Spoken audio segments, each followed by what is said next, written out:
Two videos this week that I want to bring to your notice, and I want you to watch very closely, my friends. They're both from the war zone, of course. The first is this, and I admit, an unverified video that's being quoted and shared across major media outlets. Shows beachgoers, apparently in Dubai's Al Mamzar seaside, phones raised, filming an Iranian drone being hunted and shot down by a low-flying Emirati F-16 fighter jet. In broad daylight, over one of the world's most glamorous coastlines.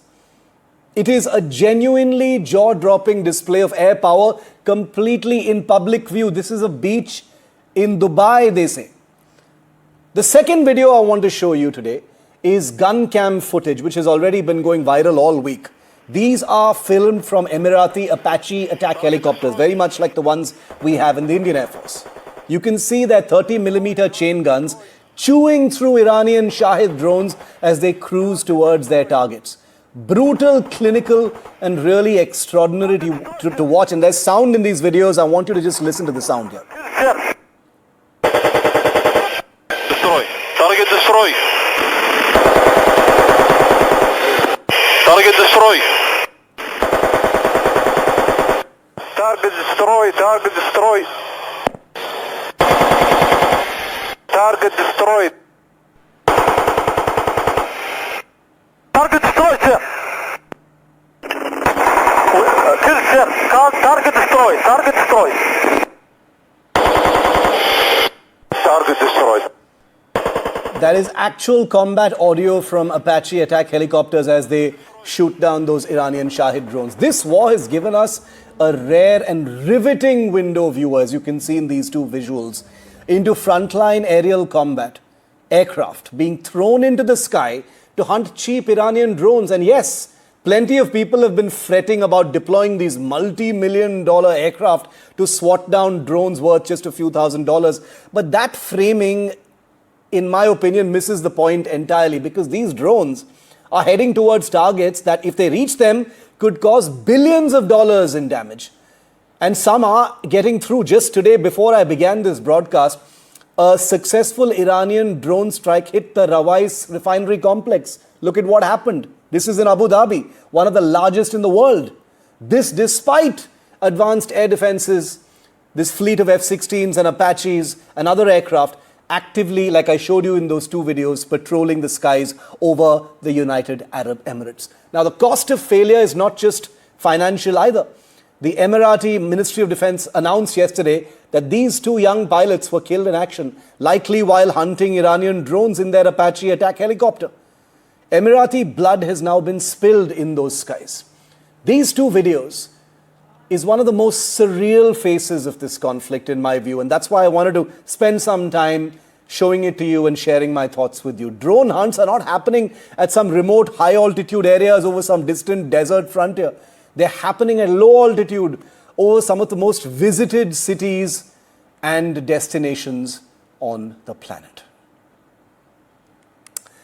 And I'm very privileged tonight to be joined by Don Bentley. He's a former FBI special agent. He's a best-selling author. And probably most importantly to this story, he is a veteran Apache combat pilot. Don, good to have you tonight on this show, because we're talking about a video that I know you've had a look at. And I saw your comment on social media about the United Arab Emirates video capturing these pilots shooting down those Iranian drones from those helicopters. You've been in these helicopters, Don. First thoughts about what you saw. Yeah, so thanks for having me. I got the pleasure of flying Apache helicopters for 10 years, was a pilot in command, and did a tour of duty in Afghanistan flying Apache. So the first thing to note about these and why it makes it so extraordinary is the Apache is not designed for the type of air-to-air combat that you're seeing right here. Yeah. And so that gun system, that 30 millimeter gun system, fires at a rate of about 625 rounds per minute. The reason why that's significant is because most air-to-air platforms fire in the several thousand rounds per minute. And so it is certainly a image of Apache gunships doing something for which they were not designed.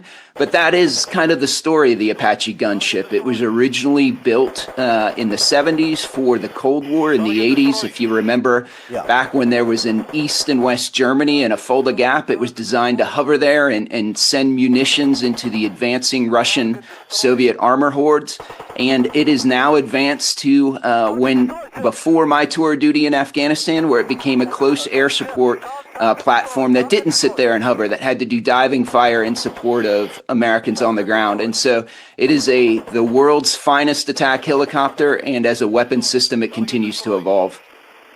Very true. And, I don't know if you know, but the Indian Air Force, where I am right now, the Indian Air Force also acquired a small fleet of these helicopters and operates them to pretty good effect since the last few years. So yes, the Indian Air Force is also familiar and getting to know the capabilities of the Apache. Don, my next question to you would be, looking at these videos, and you can hear the, pilots talk about it, when they've scored that kill, saying target destroyed. They say that repeatedly.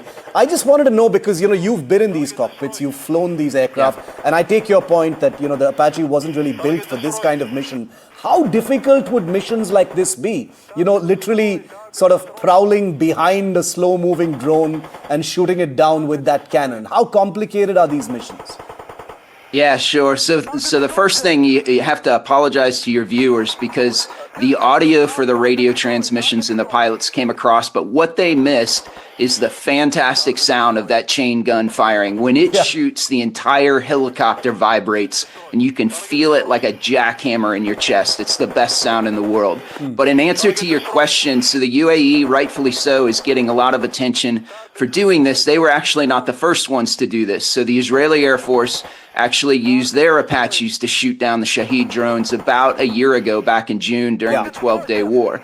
And so what makes this very interesting, like you said, is that the Apache gunship system is designed to hit targets on the ground, relatively slow-moving targets. So if you think of armored vehicles that are going maybe 20 miles an hour, and so to take that and to hunt something that's going 140 miles an hour takes some creativity, as you might say. Now, what makes it a little easier is, you notice from these videos, the Apache is actually flying. It's not hovering. And so that's akin to the difference to, imagine that you're standing on the side of the road and somebody goes by in a pickup truck and you try and throw a tennis ball and get it inside the window of that pickup truck, versus if you're driving alongside the pickup truck, it's much easier to throw that ball in the window.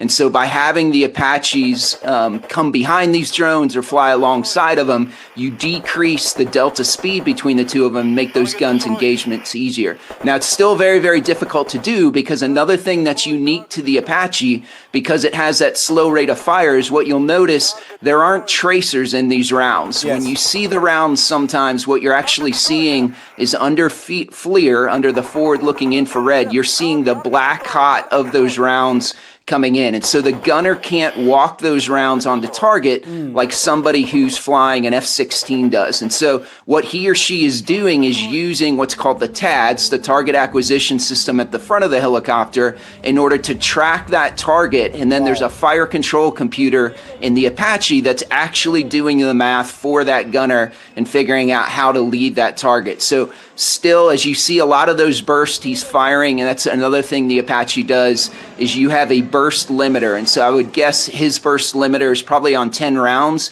And so every time he squeezes the trigger, 10 rounds come out of that gun, and you can see those rounds impacting, and then he has to adjust his line of sight where he's aiming after those initial rounds hit or miss. So very, very complex, very, very difficult to do in an air-to-air scenario like this. Incredible description of a complicated maneuver.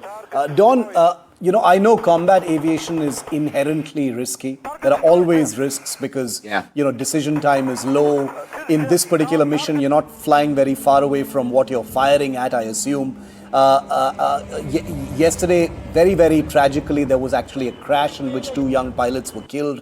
They were flying an Apache, even though this has not been, reported officially, but the media says they were on a mission of this kind, in fact. Tell us about the risks of this kind of mission, because I'm presuming you're not flying very far away from what you're firing at.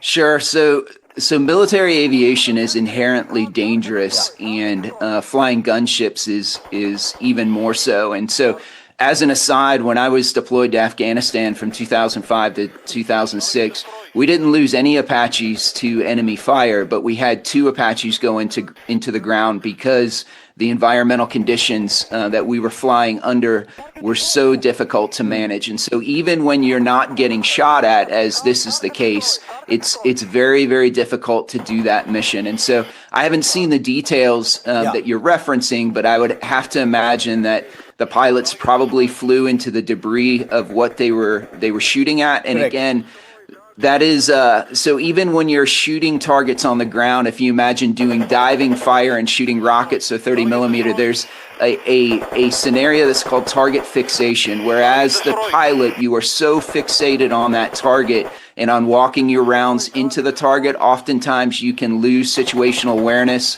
of where the aircraft is in relation to that target or relation to that ground. Sometimes that means you fly into the ground, and sometimes that means you hit pieces of the target you just destroyed. Final question then, Don, which is that, we're all watching the aerial combat that takes place, but, we see very little of it. We get these little glimpses of it from these combat videos that are released, or perhaps some kind of an open source video taken by someone with a mobile phone on a beach, perhaps. But, each of these videos offers a very rare window into a world that you've occupied as part of your work.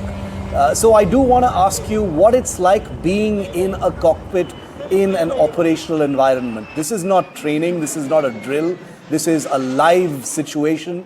You've got enemy projectiles coming out at you. You've had that, in your tenure as well in Afghanistan. What is it like being in an Apache helicopter, knowing that this is a very, very dangerous thing to do? Yes, so there's an old axiom in the military that says you fight how you train. And so what you try and do before you go to combat is make the training that you undergo so difficult that combat appears easy in comparison.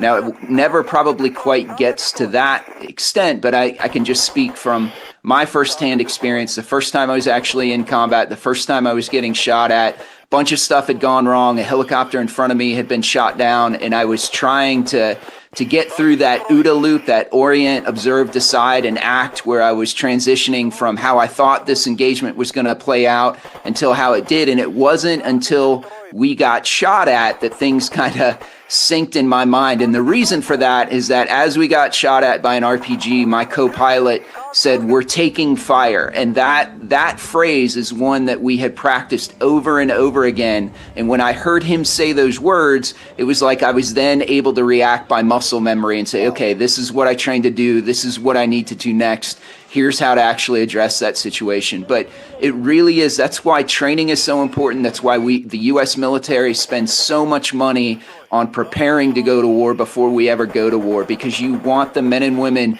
who are going into harm's way on behalf of American parents and sisters and brothers to be the very best trained they can, so that when they get into combat, hopefully, combat is actually less stressful than the training they underwent in order to get there. Don, all I can say is thank you for sharing some of your world with us. We appreciate it very much. It helps us and our viewers, appreciate and understand these pictures with a significant amount of depth, and also helps us understand them and understand what goes on in those cockpits, which is very valuable when we're reporting war. So I appreciate your time very much. All the very best, and thank you for being with me tonight, Don. Thank you. My pleasure. Thank you.